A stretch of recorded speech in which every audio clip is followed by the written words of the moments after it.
भाई बहनों, आज का वचन है यूहन्ना अध्याय 5। तो वचन को ध्यान से सुनिएगा। इस वचन के द्वारा परमेश्वर आप सबको बहुत बहुत आशीष दे। 38 वर्ष के रोगी को चंगा करना। हालेलुया। इन बातों के पश्चात यहूदियों का एक पर्व हुआ और यीशु यरूशलेम को गया। यरूशलेम में भेड़ फाटक के पास एक कुंड है जो इब्रानी भाषा में बैतसदा कहलाता है। उसके 5 ओसारे हैं। इनमें बहुत से बीमार, अंधे, लंगड़े, सूखे अंग वाले पानी के हिलने की आशा में पड़े रहते थे, क्योंकि नियुक्त समय पर परमेश्वर के स्वर्गदूत कुंड में उतरकर पानी को हिलाया करते थे। पानी हिलते ही जो कोई पहले उतरता वह चंगा हो जाता था, चाहे उसकी कोई बीमारी क्यों न हो। वहां एक मनुष्य था जो 38 वर्ष से बीमारी में पड़ा था। यीशु ने उससे पड़ा हुआ देखकर और यह जानकर कि यह बहुत दिनों से इस दशा में पड़ा है, हालेलुया, उससे पूछा। उस मनुष्य से प्रभु यीशु मसीह ने पूछा, क्या तू चंगा होना चाहता है? उस बीमार ने उसकी ओर ताका, प्रभु यीशु की ओर ताका और कहा, हे प्रभु, मेरे पास कोई मनुष्य नहीं कि जब पानी हिलाया जाए तो मुझे कोई कुंड में उतारे, परंतु मेरे पहुंचते पहुंचते दूसरा मुझसे पहले उतर जाता है। यीशु ने उससे कहा, उठ, अपनी खाट उठा और चल फिर। आमीन। वह मनुष्य तुरंत चंगा हो गया और अपनी खाट उठाकर चलने फिरने लगा। हालेलुया। आज यदि कोई भाई बहन इस वचन को सुनने के दौरान यदि अपनी खाट पर है तो वो उठे और अपनी खाट उठाए और परमेश्वर के वचन के द्वारा वो चलने फिरने लगे। आमीन। क्योंकि वचन में ही सब कुछ है। जैसा हमारा रिसीव होगा वैसे परमेश्वर हमारे जीवन में काम भी करेगा। वह शब्द का दिन था, इसलिए यहूदी उससे जो चंगा हुआ था कहने लगे, आज तो शब्द का दिन है, तुझे खाट उठाना उचित नहीं। आगे प्रभु यीशु मसीह ने क्या उत्तर दिया, वचन को ध्यान से सुनिएगा मेरे प्यारे भाई बहनों। प्रभु यीशु मसीह ने कहा, उसने उन्हें उत्तर दिया, जिसने मुझे चंगा किया, वो मनुष्य ने, उसी ने मुझसे कहा, अपनी खाट उठा और चल फिर। उन्होंने उससे पूछा, वह कौन मनुष्य है जिसने तुझे कहा, खाट उठा और चल फिर? परंतु जो चंगा हो गया था वह नहीं जानता था कि वह कौन है, क्योंकि उस जगह में भीड़ होने के कारण यीशु वहां से हट गया था। इन बातों के बाद वह यीशु को मंदिर में मिला। यीशु ने उससे कहा, देख, तू चंगा हो गया है, फिर से पाप मत करना, ऐसा ना हो कि इससे कोई भारी विपत्ति तुझ पर आ पड़े। उस मनुष्य ने जाकर यहूदियों से कह दिया कि जिसने मुझे चंगा किया वह यीशु है। इस कारण यहूदी यीशु को सताने लगे, क्योंकि वह ऐसे काम शब्द के दिन करता था। इस पर यीशु ने उनसे कहा, मेरा पिता अब तक काम करता है और मैं भी काम करता हूँ।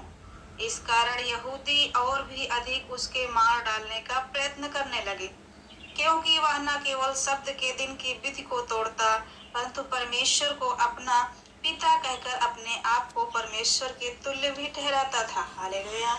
आगे लिखा है, पुत्र का अधिकार। पुत्र का अधिकार। इस पर यीशु ने उनसे कहा, मैं तुमसे सच सच कहता हूँ कि पुत्र आपसे कुछ नहीं कर सकता, केवल वह जो पिता को करते देखता है, क्योंकि जिन जिन कामों को वह करता है उन्हें पुत्र भी उसी रीति से करता है, क्योंकि पिता पुत्र से प्रीति रखता है और जो जो काम वह आप करता है वह सब उसे दिखाता है, और वह इनसे भी बड़े काम उसे दिखाएगा, ताकि तुम अचंभा करो। जैसा पिता मरे हुओं को उठाता और जिलाता है, वैसा ही पुत्र भी जिन्हें चाहता है उन्हें जिलाता है। पिता किसी का न्याय नहीं करता, परंतु न्याय करने का सब काम पुत्र को सौंप दिया है, कि सब लोग जैसे पिता का आदर करते हैं वैसे ही पुत्र का भी आदर करें। हालेलुया। आगे वचन में लिखा है, जो पुत्र का आदर नहीं करते वह पिता का जिसने उसे भेजा है आदर नहीं करता।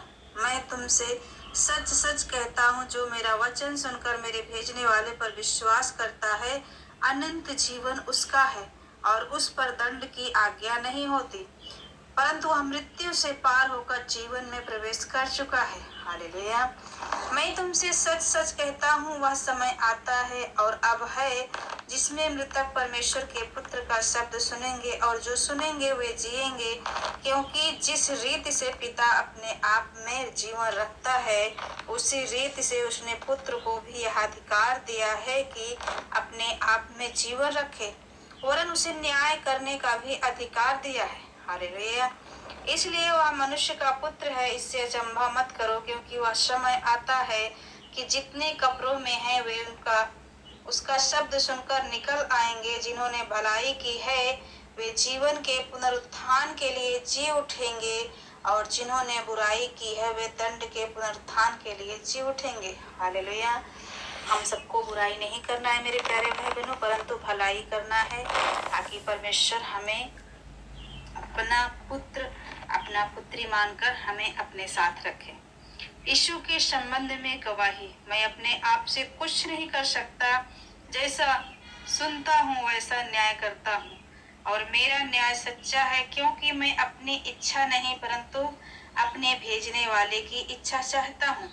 यदि मैं आप ही अपनी गवाही दूं तो मेरी गवाही सच्ची नहीं, एक और है जो मेरी गवाही देता है, और मैं जानता हूँ कि मेरी गवाही वह देता है वह सच्ची है। तुमने यूहन्ना से पूछवाया और उसने सच्चाई की गवाही दी है, परंतु मैं अपने विषय में मनुष्य की गवाही नहीं चाहता। तो भी मैं ये बातें इसलिए कहता हूँ कि तुम्हें उद्धार मिले। वह तो जलता और चमकता हुआ दीपक था, और तुम्हें कुछ देर तक उसकी ज्योति में मगन होना अच्छा लगा। हालेलुया। परंतु मेरे पास जो गवाही है वह यूहन्ना की गवाही से बड़ी है, क्योंकि जो काम पिता ने मुझे पूरा करने को सौंपा है, अर्थात यही काम जो करता हूँ, वे मेरे गवाह हैं कि पिता ने मुझे भेजा है, और पिता जिसने मुझे भेजा है उसी ने मेरी गवाही दी है। तुमने न कभी उसका शब्द सुना और न उसका रूप देखा, और उसके वचन को मन में स्थिर नहीं रखते, क्योंकि जिसे उसने भेजा है तुम उसका विश्वास नहीं करते। तुम पवित्र शास्त्र में ढूंढते हो, क्योंकि समझते हो कि उसमें अनंत जीवन तुम्हें मिलता है, और यह वही है जो मेरी गवाही देता है। फिर भी तुम जीवन पाने के लिए मेरे पास आना नहीं चाहते। मैं मनुष्यों से आदर नहीं चाहता, परंतु मैं तुम्हें जानता हूँ कि तुम में परमेश्वर का प्रेम नहीं। मैं अपने पिता के नाम से आया हूँ और तुम मुझे ग्रहण नहीं करते। यदि अन्य कोई अपने ही नाम से आए तो उसे ग्रहण कर लोगे। हालेलुया। तो परमेश्वर इस वचन के द्वारा आप सबको बहुत बहुत आशीष दे मेरे प्यारे भाई बहनों। बाइबल में लिखा है कि यदि कोई दूसरा अन्य नाम से आए तो आप उसे ग्रहण कर लोगे। तुम जो एक दूसरे से आदर चाहते हो, और वह आदर जो एकमात्र परमेश्वर की ओर से है, नहीं चाहते, किस प्रकार विश्वास कर सकते हो? यह न समझो कि मैं पिता के सामने तुम पर दोष लगाऊंगा। तुम पर दोष लगाने वाला तो मूसा है, जिस पर तुमने भरोसा रखा है। हालेलुया। आगे लिखा है, क्योंकि यदि तुम मूसा का विश्वास करते करते तो मेरा भी विश्वास करते, इसलिए कि उसने मेरे विषय में लिखा है। परंतु यदि तुम उसकी लिखी हुई बातों पर विश्वास नहीं करते तो मेरी बातों पर कैसे विश्वास करोगे? हमें और आपको परमेश्वर के वचन पर विश्वास करना है। आगे क्या लिखा है?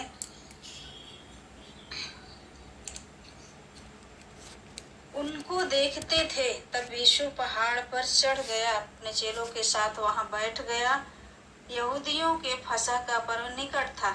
जब यीशु ने अपनी आंखें उठाकर एक बड़ी भीड़ को अपने पास आते देखा, तो फिलिप्पुस से कहा, हम इनके भोजन के लिए कहाँ से रोटी मोल लाएं? उसने यह बात उसे परखने के लिए कही, क्योंकि वह आप जानता था कि वह क्या करेगा। फिलिप्पुस ने उनको उत्तर दिया, 200 दिनार की रोटियां भी उनके लिए पूरी ना होगी। उनसे हर एक को थोड़ी थोड़ी मिल जाए। उसके चेलों में से शामोन पतरस के भाई अनिद्रियास ने कहा, यहाँ एक लड़का है जिसके पास जो कि 5 रोटी और 2 मछलियां हैं, परंतु इतने लोगों के लिए वे क्या है? यीशु ने कहा, लोगों को बैठा दो। उस जगह बहुत घास थी। तब लोग, जिनमें पुरुषों की संख्या लगभग 5000 की थी, बैठ गए। तब यीशु ने रोटियां ली और धन्यवाद करके बैठने वालों को बांट दी। और वैसे ही मछलियों में से जितनी वे चाहते थे बांट दिया। जब वे खाकर तृप्त हो गए तो उसने अपने चेलों से कहा, बचे हुए टुकड़े बटोर लो कि कुछ फेंका न जाए। अतः उन्होंने बटोरा और जौ की 5 रोटियों के टुकड़ों से जो खाने वालों से बच रहे थे 12 टोकरियां भरी। तब जो आश्चर्य कर्म उसने कर दिखाया उसे वे लोग देखकर कहने लगे, वह भविष्यवक्ता जो जगत में आने वाला था निश्चय यही है। यीशु यह जानकर कि वे मुझे राजा बनाने के लिए पकड़ना चाहते हैं, फिर पहाड़ पर अकेला चला गया। हालेलुया। आगे वचन में पढ़ेंगे, यीशु जीवन की रोटी। झील के पार जब वे उससे मिले तो कहा, हे रब्बी, तू यहाँ कब आया? यीशु ने उन्हें उत्तर दिया, मैं तुमसे सच सच कहता हूँ, तुम मुझे इसलिए नहीं ढूंढते हो कि तुमने आश्चर्य कर्म देखे, परंतु इसलिए कि तुम रोटियां खाकर तृप्त हुए हो। हालेलुया। आगे क्या लिखा है मेरे प्यारे भाई, नाशवान भोजन के लिए परिश्रम ना करो, परंतु उस भोजन के लिए जो अनंत जीवन तक ठहरता है, जिसे मनुष्य का पुत्र तुम्हें देगा, क्योंकि पिता अर्थात परमेश्वर ने उसी पर छाप लगाई है। उन्होंने उससे कहा, परमेश्वर के कार्य करने के लिए हम क्या करें? यीशु ने उन्हें उत्तर दिया, परमेश्वर का कार्य है कि तुम उस पर जिसे उसने भेजा है विश्वास करो। तब उन्होंने उससे कहा, फिर तू कौन सा चिन्ह दिखाता है कि हम उस पर उसे देखकर तेरा विश्वास करें?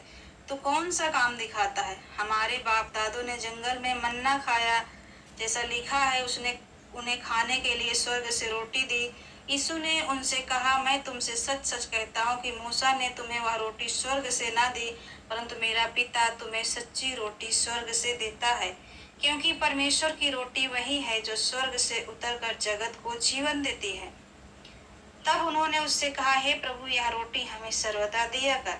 यीशु ने उनसे कहा, जीवन की रोटी मैं हूँ, जो मेरे पास आता है वह कभी भूखा न होगा, और जो मुझ पर विश्वास करता है वह कभी प्यासा न होगा। परंतु मैंने तुमसे कहा था कि तुमने मुझे देख भी लिया है तो भी विश्वास नहीं करते। हालेलुया।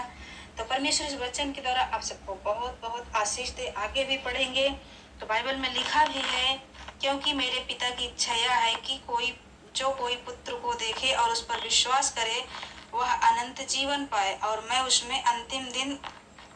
अंतिम दिन फिर जिला उठाऊंगा। आमीन।